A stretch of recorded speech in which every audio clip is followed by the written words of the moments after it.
Ladies and gentlemen, welcome back to another episode of Mike and Juju's Movie Corner, guys. The show where we travel through the vast universe of nostalgia and revisit those cinematic wonders that shaped our youth, guys. I'm your boy and your host, Mike. And I'm your co-pilot, Juju. Today, we're strapping into our spaceships and blasting off into the cosmos to explore a galaxy far, far away. Definitely. But not as serious.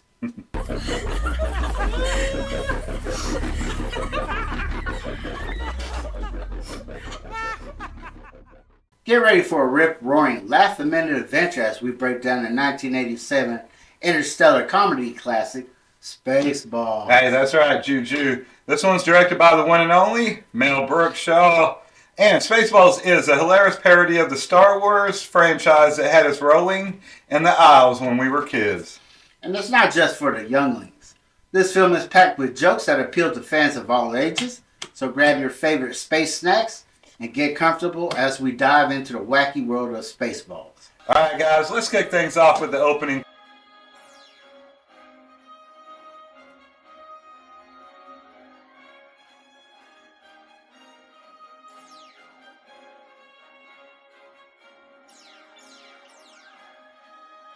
Star Wars riff emerged known as Spaceballs, a film so bizarre it could only be the brainchild of the legendary Mel Brooks. Absolutely.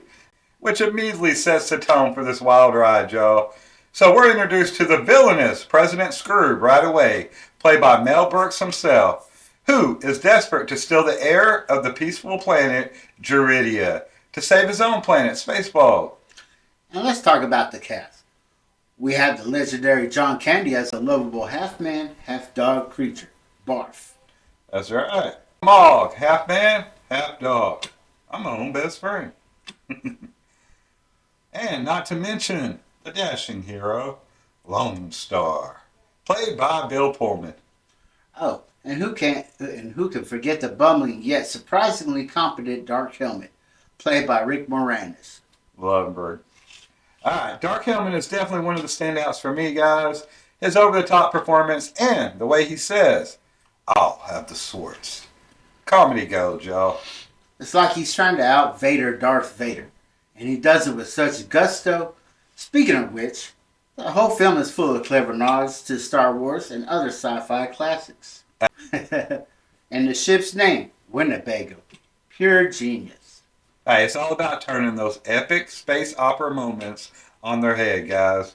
Like when Lone Star and Barf encounter the bizarre alien creature that turns out to be John Hurt.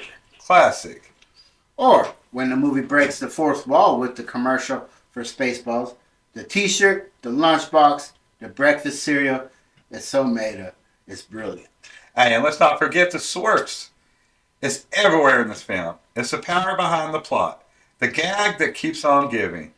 It's like the Force, but more Jewish. But seriously, the film's humor is so self-aware and silly, it's impossible not to love. Definitely.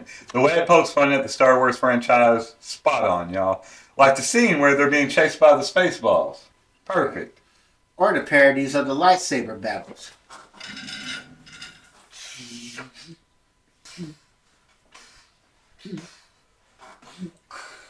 Oh, my nuts. And when they go into that ludicrous speed, and everything just seems to get faster and faster, except for their conversation.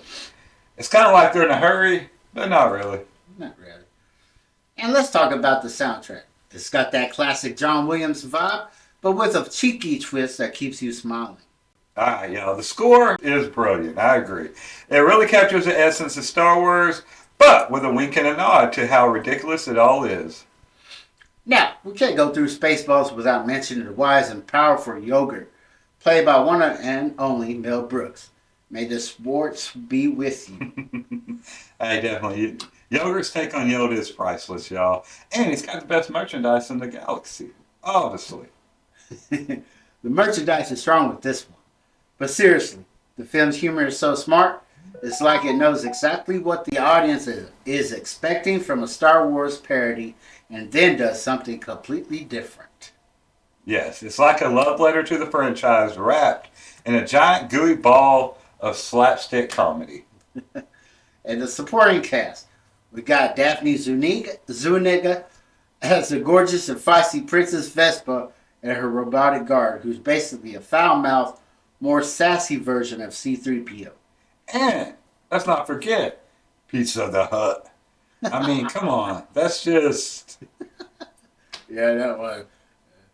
But the film's humor is definitely of its time, but it's still so fresh and funny. Hey, that's definitely a great point, Juju. Spaceballs is a product of the 80s, y'all. It is timeless in its silliness. It's the kind of movie you can watch with your friends and laugh at the same jokes over and over. Right? And it's not just the parodies that make it great. It's the characters and the way they interact. Like when Lone Star and Vespa are stuck in the desert and they're just bickering like an old married couple. The scene where the soldiers are combing through the desert with the Afro pick. That's a cinematic masterpiece right there. Yeah, he's like, have y'all found anything? And two brothers are like, we ain't found shit. It's kind of like Mel Brooks looked at Return of the Jedi and said, let's do that, but with a lot more laughs and without those little Ewoks. That's the magic of Spaceballs, y'all, wrapped up in a nice little package. It takes these epic moments and makes them ridiculous, but in a way that's oddly endearing. Plus, the film has heart. It's not just a bunch of gags strung together. You actually care about Lone Star and his quest to save the galaxy, y'all.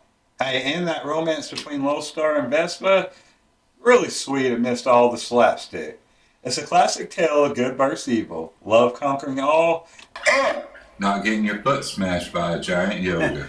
True Love's Kiss is definitely a unique plot twist in this one. So, what do you think, Juju?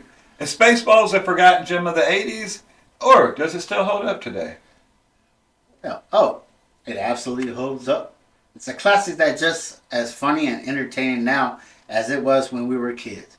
Plus, it's a great way to introduce the younger generation to the Star Wars franchise without them taking it too seriously. Hey, I couldn't agree more. It's the kind of movie that reminds us why we fell in love with sci-fi in the first place. It's got action, it's got adventure, and more laughs than a whole season of The Office. And it's a reminder that even the vastness of space, there's always room for a good laugh. That's right, y'all. Well, that's all the time we have for today, folks. Thank you for joining us on this nostalgic trip through the stars of Spaceballs. Hey, be sure to check out the movie if you haven't seen it, or rewatch it and enjoy the Schwartz goodness all over again. And don't forget to tune in next week when we'll be dissecting another cinematic treasure from our childhood. Until then, may the Schwartz be with you. Hey, goodbye, and remember, guys, we're just two guys with a love of movies and a mic. Keep watching the skies, y'all.